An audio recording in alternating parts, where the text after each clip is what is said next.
Assalamu alaikum dear students. Today we will discuss the topic human air. Learning objectives. Students, at the end of the lesson you will be able to know about parts of air, process of hearing and sense of balance. Air. Students, first हम देखते हैं function क्या है ear का. Our ears detect sound energy, यानी ears जो हैं वो इनकमिंग साउंड को डिटेक्ट करेंगे. Ear controls our sense of balance. It is very important function of ear. Ear का काम क्या है स्टूडेंट्स? सेंस ऑफ बैलेंस को मेंटेन करना, यानी इक्विलिब्रियम को मेंटेन करना. इक्विलिब्रियम मीन तवाज़न. The human ear consist of 3 parts: outer ear, middle ear and inner ear. First of all students हम डिस्कस करते हैं आउटर एयर को. The outer part of the ear is called outer ear. It is also known as a pinna. Students, outer air जो होता है इसको हम पिना भी कहते हैं. It collects sound waves coming from moving objects. ये साउंड वेव्स को कलेक्ट करते हैं जो कि किसी भी मूविंग ऑब्जेक्ट से प्रोड्यूस हो रहा है. यहाँ पे स्टूडेंट्स हमारे इन्वायरमेंट में जितने भी साउंड्स हैं उस साउंड को कलेक्ट करेगा and it focus them on air drum. और इस एयर को यानी साउंड्स को कलेक्ट करके एयर ड्रम तक सेंड करेगा. That separates the external air from middle air. Air drum students वो झिल्ली है या वो मेम्ब्रेन है जो एक्सटर्नल एयर को मिडल एयर से सेपरेट करती है. नेक्स्ट है middle air. It consist of 3 bonds: anvil, hammer and स्टीरअप. Students, middle air के अंदर 3 तरह की बोन्स पाई जाती हैं: anvil, hammer and स्टीरअप. They transmit the vibration through middle air. Students, जैसे ही साउंड जो है वो एक्सटर्नल एयर में एंटर होता है उसके बाद एयर ड्रम में जाता है और एयर ड्रम क्या करता है उसको सेंड करता है मिडल एयर में. तो मिडल एयर के अंदर 3 तरह की बोन्स हैं, वो ट्रांसमिट करती हैं वाइब्रेशंस को मिडल एयर से फर्दर नेक्स्ट पार्ट तक. Next students, inner air. It contains the organs of sense and balance. Basically students हमारा जो इनर पार्ट है एयर का, इसका फंक्शन है सेंस ऑफ बैलेंस, यानी बैलेंस को कंट्रोल करना.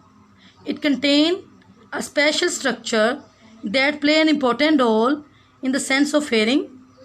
This is cochlea. It is a hollow spiral shaped bone found in inner ear that play role in the sense of hearing.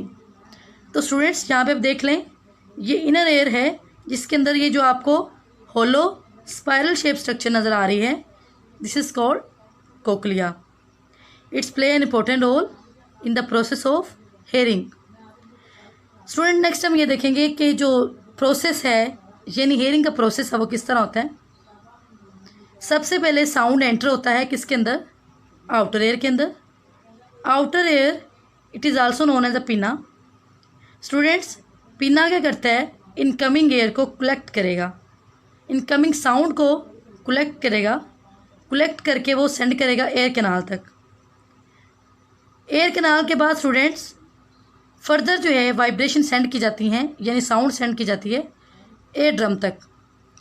Air drum वो वाली membrane है जो separate करती है external air को फ्रॉम मिडल एयर से. जैसे vibration middle air में जाती हैं तो मिडल एयर के अंदर स्टूडेंट्स ऑजिकल्स मौजूद होती हैं.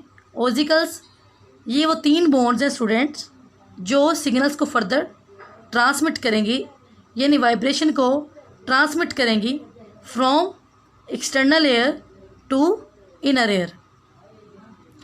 स्टूडेंट्स, ऑजिकल से आगे ओवल विंडो मौजूद होती है. जैसे ही वाइब्रेशन ऑजिकल तक पहुंचती है तो वो चली जाती है ओवल विंडो के पास. ओवल विंडो फर्दर जो है उस वाइब्रेशन को सेंड करती है इनर पार्ट तक, यानी एयर के इनर पार्ट तक वाइब्रेशन जो है वो चली जाती है. इनर एयर के अंदर स्टूडेंट्स वाइब्रेशन जब पहुंचती है तो उसके अंदर एक ऑर्गन होता है, यानी एक स्ट्रक्चर है जिसको हम कोक्लिया कहते हैं। कोक्लिया के अंदर जैसे ही साउंड यानी वाइब्रेशन जाती हैं तो स्टूडेंट्स इसके अंदर हेयर लाइक स्ट्रक्चर्स होते हैं जिनको हम रिसेप्टर्स कहते हैं। वो जनरेट करते हैं नर्व इम्पल्स को यानी नर्व सिग्नल्स को और उसको सेंड करते हैं ब्रेन की तरफ, जिसके नतीजे में हमारा जो ब्रेन है उसको इंटरप्रेट करेगा और हमें चीज़ें सुनाई देती हैं। अगेन देख लें स्टूडेंट्स, एयर के 3 पार्ट होते हैं, outer ear, middle ear and inner air. Outer ear को देखें तो स्टूडेंट्स इसको हम पिना कहते हैं। उससे आगे वाइब्रेशन जैसे यहाँ से जाती हैं तो एक जो नाली होती है, ट्यूब है, इसको हम एयर कैनाल कहते हैं, यहाँ पे जाती है। एयर कैनाल उस वाइब्रेशन को सेंड करती है एयर ड्रम तक और एयर ड्रम उसको सेंड करता है ऑजिकल्स तक, यानी वो 3 बॉन्ड्स जो फर्दर वाइब्रेशन को ट्रांसमिट करेंगी। यहाँ से साउंड जाता है इनर एयर के पास, जिसके अंदर कोक्लिया मौजूद है। ये एक हॉलो स्ट्रक्चर होता है स्टूडेंट्स। इसके अंदर हेयर लाइक स्ट्रक्चर्स होती हैं, यानी हेयर लाइक सेल्स हैं जिनको हम रिसेप्टर सेल्स कहते हैं। वो नर्व इम्पल्स को, नर्व सिग्नल्स को जनरेट करेंगे और ब्रेन तक सेंड करेंगे। उसके ऊपर स्टूडेंट यहाँ पे देखें सेमी सर्कुलर कैनाल्स हैं। It's play an important role in sense of balance. Next है students sense of balance. 3 similar circular canals in the ear are not concern with hearing. इनका हेयरिंग के साथ जो है कंसर्न नहीं है, बल्कि स्टूडेंट्स इनसेट they help us to balance. ये बैलेंस को कंट्रोल करती हैं। They are set at right angles to each other so that no matter how head is down, left, right. Students जैसे ही वाइब्रेशन जो है सेमी सर्कुलर कैनाल तक पहुंचती हैं तो सेमी सर्कुलर कैनाल्स के अंदर हेयर्स होते हैं, यानी हेयर सेल्स होते हैं जो सिग्नल्स को ब्रेन तक सेंड करते हैं। तो स्टूडेंट्स अब हम देख रहे थे कि बैलेंस किस तरह कंट्रोल होता है। तो जैसे ही वाइब्रेशन उस फ्लूइड के पास जाती हैं, फ्लूइड मूव करना शुरू हो जाता है, जिसकी वजह से स्टूडेंट्स हमारा जो बैलेंस है उसमें इंटरप्शन आती है। इसमें एग्जांपल देख लें आप। इफ़ यू स्पिन रैपिडली, अगर आप स्पिन करते हैं यानी मूव करते हैं तेज़ी से और फिर अचानक आप रुकते हैं तो स्टूडेंट्स आपने नोट करना है कि आप जो है ऐसे लगता है जैसे आप गिरने लगे हैं, यानी आपको चक्कर आ रहे हैं। तो स्टूडेंट्स ऐसा क्यों है? क्योंकि उसमें जो फ्लूइड है वो तेज़ी से मूव करता है, जिसकी वजह से हमारा सेंस ऑफ बैलेंस जो है वो इंटरप्ट हो जाता है, हमारा बैलेंस कंट्रोल नहीं होता। तो students we can stop this by suddenly jerking your head in opposite direction. तो तब हम क्या करते हैं, किसी चीज़ के सपोर्ट से हम अपने आप को बैलेंस करते हैं, यानी एक जगह पे खड़े हो जाते हैं या फिर किसी चीज़ के सहारा लेते हैं। तब हमारा जो फ्लूइड है वो एक जगह पे आता है और हमारा फिर बैलेंस मेंटेन होता है। So students this is all about our today's topic. Thank you.